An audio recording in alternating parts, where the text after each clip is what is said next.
Hi, Stories Channel here. And today we're going to take a look at the 2010 American slasher film called Chain Letter. As the film opens, a woman is seen listening to a news broadcast, which reveals that a detective who was investigating the recent teen murder spree has gone missing. We're then taken to a garage. A man chains up an unconscious teen and duct tapes her face.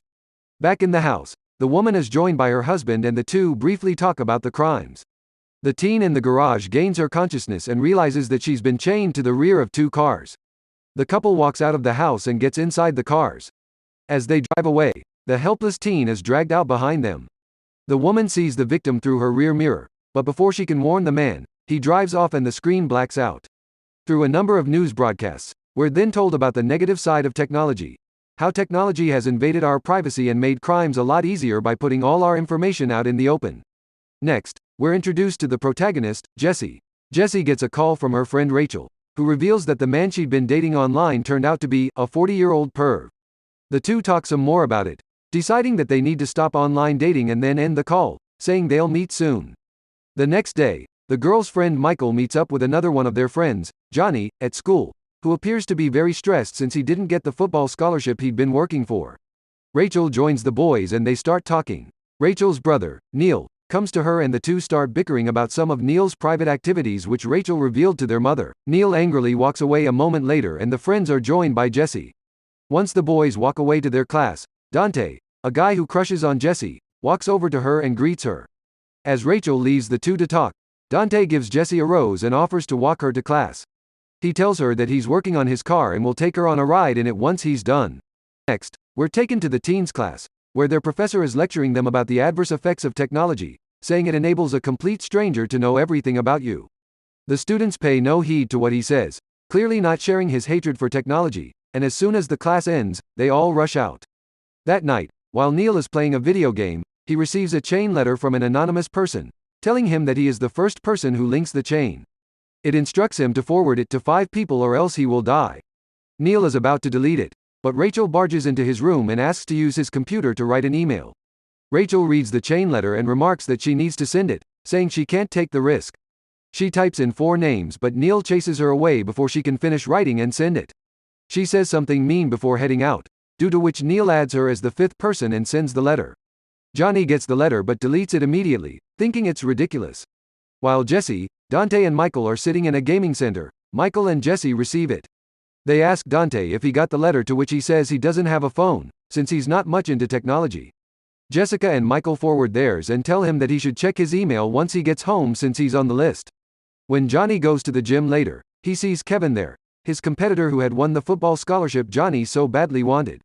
A conversation between the two reveals that Kevin also got the chain letter.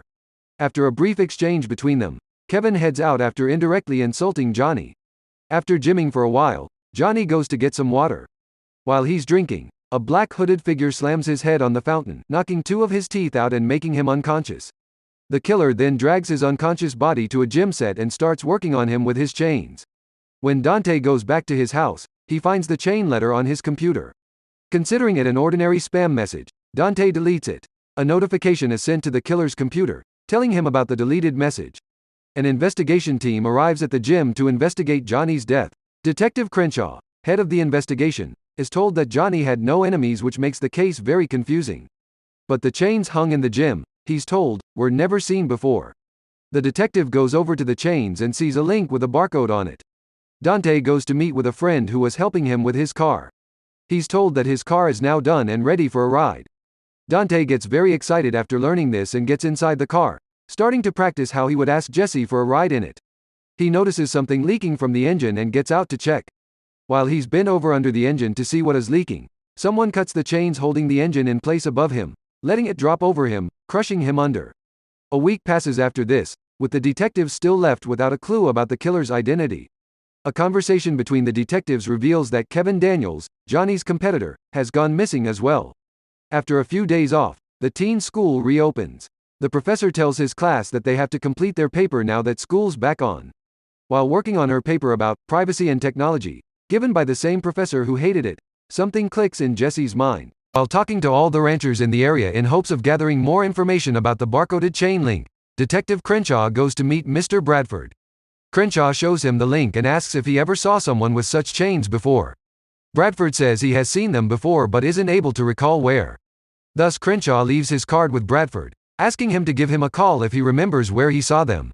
Jessie pieces together that the chain letter caused the death of her friends. Alarmed, she calls Rachel to tell her about this, but Rachel doesn't pick up the call since she's busy taking a bath. Jessie calls Neil, who was busy gaming at a gaming center, and asks him where Rachel is. Initially, Neil cuts a few jokes about it, but noticing the fear and urgency in Jessie's tone, Neil agrees to meet her at his house. While she's bathing, Rachel becomes suspicious of a possible intruder inside the house. She puts on a gown and goes downstairs to investigate. While tiptoeing around the house, she looks behind her for a moment. She looks back to see the killer standing right ahead of her. She lets out a heart-wrenching scream before the killer whips the chain and the screen blacks out. When Jessie and Neil arrive at the house, they find the cops and the detective there, realizing they're late. Detective Crenshaw pays his condolences to Jessie and asks her why she thought Rachel was in danger. Jessie tells him all about the chain letters and how the ones who didn't forward it died. Detective Crenshaw tells her to forward the message to him so that he can investigate further. Jessie hesitates, saying if she sends it to him, she has to send it to 4 others as well. Crenshaw calms her down and tells her she won't have to worry about it since he'll take care of the killer. The detective then pays his condolences to Neil and leaves. In his office, Detective Crenshaw is met by a new profiler put on the case, Wiggins. Wiggins asks Crenshaw what he thinks about the case, to which Crenshaw says he believes that the chains are the key to the killer since they're always the same and always found on the crime scenes. Seeing the barcodes on the links, Wiggins remarks that using technology to kill must be the strategy of a person who hates it. Through further research, Jessie learns that the killer is using a virus that hacks their devices to track them. That's why he always knows where they are. She asks Michael and Neil to meet her and tells them about it. Feeling very stressed, Neil starts blaming himself for the deaths, saying he was the first link in the chain. Michael tries to calm him down, but Neil forwards a chain letter to him, in order to let him know how it feels to be the cause of others' deaths. Michael gets enraged and attacks Neil. The two start fighting and only stop when Jessie intervenes. Shortly after, Neil gets another chain message, realizing that he's being watched at that very moment. Neil looks at the message in horror and declares that he would keep forwarding it since he doesn't want to die.